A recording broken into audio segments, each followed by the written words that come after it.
Hello welcome friends. तो आज का जो हमारा टॉपिक है ये है विक्टोरियन क्रिटिसिज्म। दोस्तों, विक्टोरियन क्रिटिसिज्म को समझने से पहले विक्टोरियन पीरियड को समझना बहुत ही ज़रूरी है। तो चलिए सबसे पहले हम इनका इंट्रोडक्शन देखते हैं, उसके बाद अपने मेन टॉपिक पे आते हैं। Queen Victoria came to the throne in 1837 and she served for a period of 64 years till her death in 1901. It is one of the longest reigns in the history of England. दोस्तों, queen Victoria 1837 ईस्वी में पहली बार England के राजगद्दी पे बैठी और लगातार 64 वर्षों तक उन्होंने राजगद्दी पे बैठी रही, अपने मृत्यु के अंत समय तक यानी 1901 तक। और 64 वर्षों का जो ये पीरियड है वो अब तक के इंग्लैंड के इतिहास में सबसे ज़्यादा टाइम तक शासन करने का ये पीरियड रहा है, 64 ईयर्स का। और ये किनके नाम? तो क्वीन विक्टोरिया के नाम। The period was marked by many important social and historical changes like economic, social, scientific and literary changes। दोस्तों, इस पीरियड में यानी कि विक्टोरिया पीरियड में हर एरिया एक नया मुकाम हासिल करा। अगर बात करें इकोनॉमिक या फिर सोशल या फिर साइंटिफिक या फिर लिटरेरी चेंजेस, हर एरिया में आवश्यकता से ज़्यादा विकास हुआ। अगर बात करें सोशल एरिया में, तो सोशल एरिया भी काफ़ी अधिक इस पीरियड में ग्रो किया, इकोनॉमिक भी, और लिटरेचर तो काफ़ी हद तक इस पीरियड में ग्रो किया, है ना।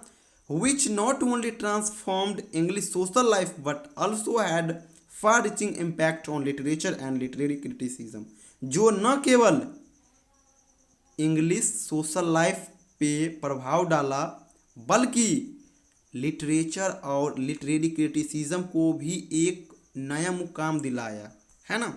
The Victorian period was reaction against the imagination, emotion and individual of the romantic period.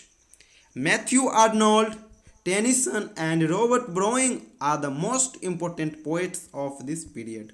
दोस्तों, Matthew Arnold, Tennyson, Robert browning, ये जितने नाम अभी आप देख रहे हो, उसके बाद पीटर हो गए, ये सब जितना है ना, ये इस एज के इस पीरियड के हाईलाइटेड पोएट है।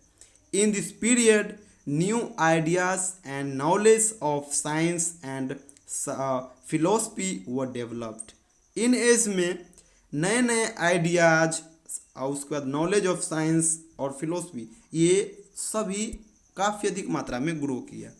चलते हैं, अब हम आपको ले चलते हैं मेन पॉइंट पे कि विक्टोरियन क्रिटिसिज्म का विकास किस प्रकार से हुआ, है ना। Evolution of Victorian criticism. तो दोस्तों, विक्टोरियन क्रिटिसिज्म का 3 चरणों में विकास हुआ। फर्स्ट एज, जिसका पीरियड है 1835 से 1860। दूसरा है मिडिल एज, मिडिल फेज, इसका जो पीरियड है ये 1860 से 1880। और तीसरा जो है ये है लेटर फेज, जो कि 1880 से 1900 इनका ये पीरियड है। चलिए अब हम सभी को वन बाय वन कवर करते हैं। तो मेरा पहला आ जाता है द फर्स्ट स्टेज, जो कि 1835 से 1860 इनका पीरियड है।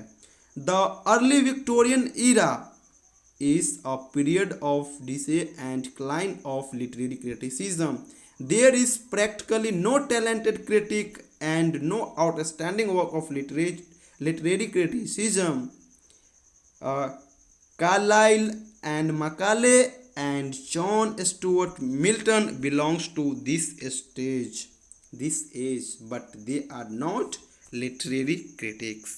दोस्तों, अगर कोई एज है जिस एज में विक्टोरियन क्रिटिसिज्म ज़्यादा डेवलप नहीं हो पाया, तो ये है इनका फर्स्ट स्टेज, जिसका पीरियड है 1835 से 1860। ये कुछ इस एज के इम्पोर्टेंट क्रिटिक है, जैसे कि कार्लाइल हो गया, मकाले हो गया, जॉन स्टुअर्ट मिल्टन हो गया, ये सब इस एज के क्रिटिक है, लेकिन they are not literary critics. लेकिन ये जो एक क्रिटिक का रोल होता है वो नहीं निभा पाए, है ना। इसलिए इस एज में ज़्यादा डेवलप नहीं कर पाया विक्टोरियन क्रिटिसिज्म, है ना। चलते हैं, अगला फेज है द मिडिल फेज, जिसका पीरियड है 1860 से 1880। Matthew Arnold and Ruskin belongs to this period, both outstanding thinkers and scholars. Ruskin is more an art critic than a literary critic. मैं आपको बता दूं कि यही पीरियड है द मिडिल फेज, जिस दौरान विक्टोरियन क्रिटिसिज्म एक अपना नया मुकाम पाया, और उसको दिलाने वाला अगर कोई व्यक्ति है तो ये है मैथ्यू आर्नोल्ड। और दोस्तों मैं आपको बता दूं कि इस मिडिल फेज में आर्ट्स फॉर लाइफ सेक इस थ्योरी का मेंशन है, और मैथ्यू आर्नोल्ड इसको फॉलो करते हैं, यानी मैथ्यू आर्नोल्ड जो है arts for life sake theory को फॉलो करते हैं, और इसका इसी में जिक्र किया गया है। यानी कि मैं आपको बता दूं कि इस क्रिटिसिज्म को, विक्टोरियन क्रिटिसिज्म को अगर कोई व्यक्ति है जो एक नया मुकाम दिलाया तो ये है मैथ्यू आर्नोल्ड, है ना। इसीलिए Matthew Arnold popularly known as a Victorian critic के रूप में भी हम इनको जानते हैं। चलते हैं, यहाँ पे हम सिर्फ थोड़ा थोड़ा इसका जो इम्पोर्टेंस है उसको जान रहे हैं, आगे हम सबको वन बाय वन डील कर रहे हैं। मैथ्यू आर्नोल्ड को डीप से भी पढ़ेंगे हम आगे जा करके। चलते हैं, अगला लास्ट फेज जो है लेटर फेज, जिसका पीरियड है 1880 से 1900। Walter Pater and Oscar Wilde belong to this period. Pater is known as a aesthetic critic. दोस्तों इस पीरियड के जो इम्पोर्टेंट क्रिटिक है ये है Walter Pater and Oscar wild. मैं आपको बता दूं कि जिस प्रकार से इस सेकेंड फेज में Matthew Arnold arts for life theory को फॉलो करते थे, इसी प्रकार इस थर्ड फेज में पीटर जो है ये arts for art sake theory को फॉलो करते थे। तो ये मेरा 3 फेज हो गया। अब चलते हैं, हम आपको बता दूं कि Matthew Arnold as a Victorian critic. Matthew Arnold के बिना इस क्रिटिसिज्म का हम जिक्र नहीं कर सकते, क्योंकि यही है वो व्यक्ति जिन्होंने विक्टोरियन क्रिटिसिज्म को एक नया मुकाम दिलाया, इसलिए हम इसको बिल्कुल लेंगे, है ना। तो चलिए अब इसके बारे में हम जानते हैं। Matthew Arnold is a Victorian critic. He less down the main principles of criticism in the study of poetry. दोस्तों मैथ्यू आर्नोल्ड का जो एक बहुत ही इंपॉर्टेंट वर्क्स है द स्टडी ऑफ पोइट्री, इसमें इन्होंने क्रिटिसिज्म के सिद्धांत को बताए हैं, यानी क्रिटिसिज्म के सिद्धांतों का उल्लेख अपने इस वर्क्स में किए हैं। और क्या क्या किए हैं, चलिए हम यहाँ पे पॉइंट ले रहे हैं। यहाँ पे मैं इसको समरी की तरह नहीं लिख रहा हूँ क्योंकि टाइम बहुत इससे लग जाता है ना। तो मैं आपको ये जो इसका मेन इम्पोर्टेंट वर्क्स है, इसका मेन थीम क्या है, क्या क्या चीज़ पे इन्होंने जोड़ दिए हैं, इसको मैं यहाँ पे मेंशन कर रहा हूँ। तो ये बताए हैं इस वर्क्स में कि the future of poetry is immense, यानी पोइट्री का जो फ्यूचर है वो बहुत बड़ा विशाल है ना। इसलिए हमको उसी के अकॉर्डिंग इस पर काम करना है। साथ ही साथ इन्होंने बताया है without poetry science is incomplete, कि पोइट्री के बिना साइंस जो है ना ये इनकम्प्लीट है। साथ ही साथ ये बताए हैं reader should be insist on real estimate, यानी कि रीडर्स को रियल एस्टीमेट पे जोर देनी चाहिए, है ना कि रियल पे। जेन्यूनन एंड आर्टिफिशियल पोइट्री, यानी पोइट्री को जो है ना जेन्यूनन होना चाहिए, आर्टिफिशियल होना चाहिए। साथ ही साथ इस वर्क्स में इन्होंने स्कॉटिश पोएम और वर्न्स जो है राइटर पोएट इनके बारे में भी जिक्र किए हैं। चलते हैं अब मैथ्यू आर्नोल्ड का जो पोइट्री का थ्योरी है वो क्या बताता है, इसको भी कवर करते हैं। तो थ्योरी ऑफ पोइट्री ये भी मैथ्यू आर्नोल्ड का है, मैथ्यू आर्नोल्ड्स थ्योरी ऑफ पोइट्री। तो इस थ्योरी में ये बताए हैं कि पोइट्री के लिए सुइटेबल एक्शन का होना बहुत ज़रूरी है, क्योंकि एक पोइट्री के लिए एक्शन इज एवरीथिंग, है ना।